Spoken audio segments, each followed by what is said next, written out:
একটা শান্তশিষ্ট শহরতলির বাড়ি, ঘুমে আচ্ছন্ন চারপাশ। কিন্তু এক রাতেই সব বদলে গেল। সেই সকালে ঘুম ভেঙে উঠল না শুধুমাত্র একটা পরিবার, জেগে উঠল গোটা দেশ।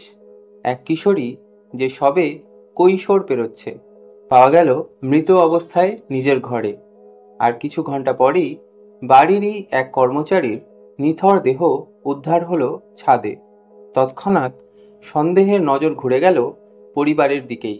কেউ বলল ঘরের ভিতরেই খুনি আছে, আবার কেউ বলল এটা বহিরাগতদের কাজ। মিডিয়া ঝাঁপিয়ে পড়ল, ক্যামেরা, আলো আর তীব্র হেডলাইন নিয়ে। একজন মা বাবা যারা সদ্য মেয়েকে হারিয়েছেন, তাদের মুখেই ছুঁড়ে দেওয়া হলো হাজারটা প্রশ্ন। এই ঘটনা শুধু একটি হত্যার তদন্ত ছিল না, এটা ছিল বিশ্বাস, সম্পর্ক আর সমাজের চোখে ন্যায় বিচারের এক কঠিন পরীক্ষা। তদন্তে উঠে এলো একের পর এক রহস্য, উল্টে গেল থিওরি, প্রমাণের দিক নির্দেশে বারবার বদলে গেল গল্পের রূপ। কিন্তু প্রশ্নটা এখনো থেকে যায়, সত্যিটা কী ছিল? কে ছিল সেই রাতের আসল অপরাধী? আর কেন আজও এই ঘটনাকে ঘিরে রহস্য কাটছে না? এই ভিডিওতে আমরা খোঁজ করব সেই রাতের প্রতিটি ধাপ, জানব তদন্ত, বিচারের নানা বাঁক এবং বুঝে নেওয়ার চেষ্টা করব কেন এই কেসটা ভারতের ইতিহাসে সবচেয়ে আলোচিত ও বিভ্রান্তিকর কেসগুলোর একটি হয়ে উঠল। 2008 সালের 16ই মে ভারতবর্ষের ইতিহাসে এটি একটি অন্ধকারময় দিন।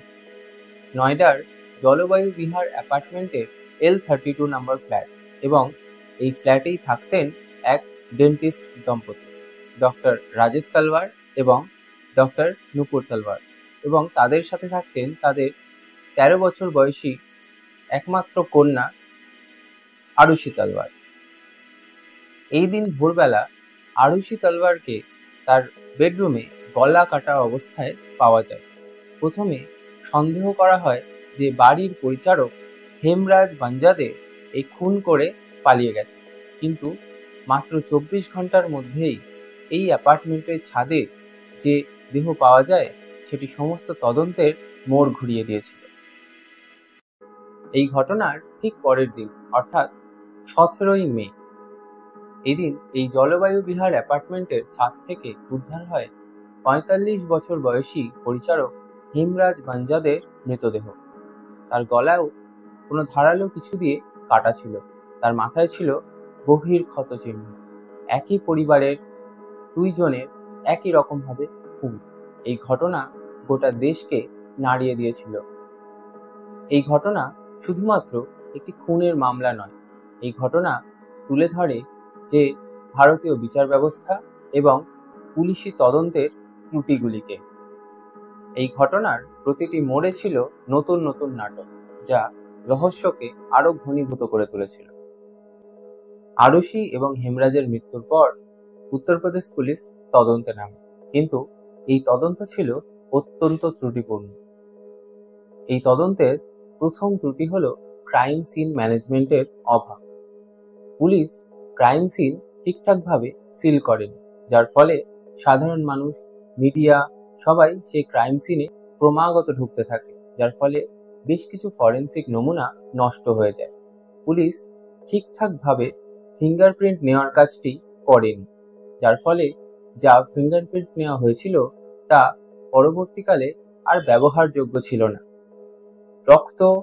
রক্তের নমুনা এবং কাপড় বা ইত্যাদি আরও যা ফরেনসিক নমুনা ছিল তা ঠিকঠাকভাবে সংগ্রহ করেনি পুলিশ, যার ফলে তা পরবর্তীকালে তদন্তে কোনো সাহায্যই করতে পারেনি। পুলিশ কখনো কোনো সিসিটিভি ফুটেজ বা কল রেকর্ডারও সিজ করেনি, যার ফলে এই সমস্ত জিনিসগুলোই তদন্তের গতি প্রকৃতিকে ঘুরিয়ে দেয়। এই তদন্তের দ্বিতীয় ত্রুটি হলো পুলিশ তদন্ত শুরুর আগেই হেমরাজকে দোষী সাব্যস্ত করে, কিন্তু পরবর্তীকালে হেমরাজের মৃতদেহ পাওয়া যাওয়ার পর এই ঘটনার সমস্ত গতি প্রকৃতি ঘুরে যায়।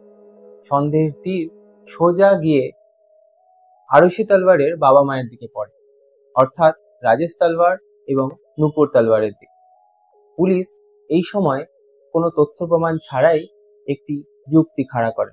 পুলিশ বলেন যে রাজেশ তালওয়ার আরুষি এবং হেমরাজকে হয়তো আপত্তিকর অবস্থায় দেখে ফেলেছিলেন, যার ফলে রাজেশ তালওয়ার নিজের মাথা ঠিক রাখতে পারেননি এবং তিনি আরুষি এবং হেমরাজ দুজনকেই হত্যা করেন। এই তথ্যটি সব জায়গায় ছড়িয়ে পড়ে, যার ফলে তালওয়ার পরিবারের অত্যন্ত সম্মানহানি হয়। 23শে মে পুলিশ রাজেশ তালওয়ারকে এই খুনের মামলায় গ্রেপ্তার করে। জনসাধারণের প্রবল সমালোচনা এবং তদন্তের গতিপ্রকৃতি দেখে অবশেষে 1 জুন 2008 সালে উত্তরপ্রদেশ সরকার বাধ্য হয় এই মামলার তদন্তভার সিবিআই এর হাতে তুলে দিতে। এই মামলার বেশ কিছু ত্রুটি ছিল এবং এই সমস্ত ত্রুটিগুলির কারণেই এই মামলার মেরুদণ্ড ভেঙে যায়।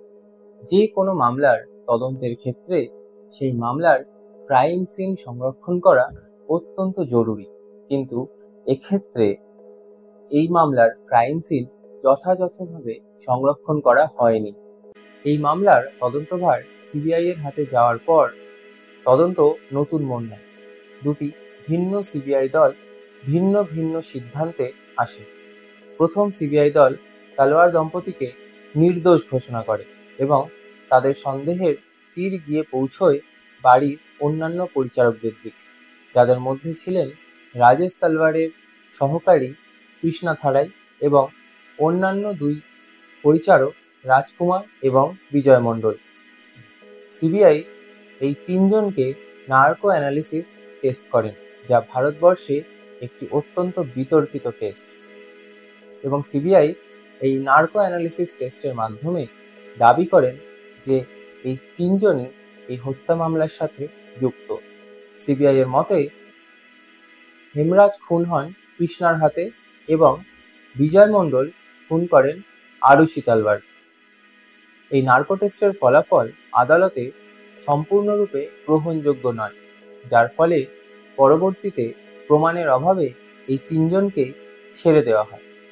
2013 সালের নভেম্বর মাসে গাজিয়াবাদের বিশেষ সিবিআই আদালত শুধুমাত্র সার্কামস্টেন্সিয়াল এভিডেন্সের উপর ভিত্তি করে তালওয়ার দম্পতিকে দোষী সাব্যস্ত করেন এবং যাবজ্জীবন কারাদণ্ডে দণ্ডিত করেন, কিন্তু তালওয়ার দম্পতির বিরুদ্ধে কোনো রকম প্রত্যক্ষ সাক্ষ্য প্রমাণ বা ফরেনসিক এভিডেন্স ছিল না।